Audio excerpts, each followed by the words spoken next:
Queridos amigos, estamos con la palabra del Señor, tercera semana del tiempo de Cuaresma.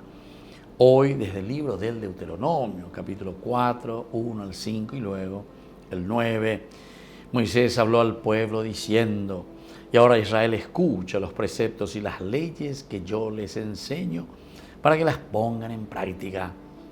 Si ustedes viven y entran a tomar posesión de la tierra que les da el Señor, el Dios de sus padres, tenga bien presente que ha sido el Señor mi Dios el que me ordenó enseñarles los preceptos y las leyes que ustedes deberán cumplir en la tierra en la que van a tomar posesión.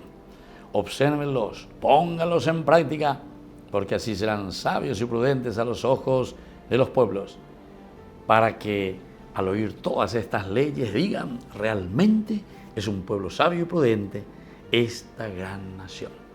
Y así continúa entonces esta palabra del Señor, si yo que a través del libro del Deuteronomio, segunda ley, segunda oportunidad, segunda posibilidad que nosotros tenemos, queridos amigos, para volver a reflexionar, pensar en que vean de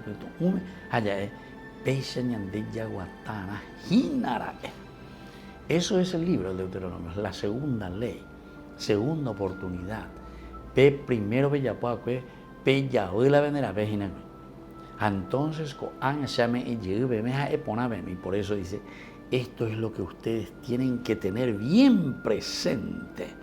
Y Él me ordenó enseñarles estos preceptos para cuando ustedes entren a tomar posesión de la tierra. Quiere decir, queridos amigos, si queremos un Paraguay, una nación, una familia, una iglesia que vale la pena, o si no, ya Ikea lleva a la tierra prometida, pero ya por la ñandella ya posea. Entonces ñandella Ikea lleva, poseemos de la tierra que Dios nos ha dado, la naturaleza, los bienes, con nuestras cualidades, riquezas, todo lo que nos da, somos nosotros quienes vamos a llevar adelante.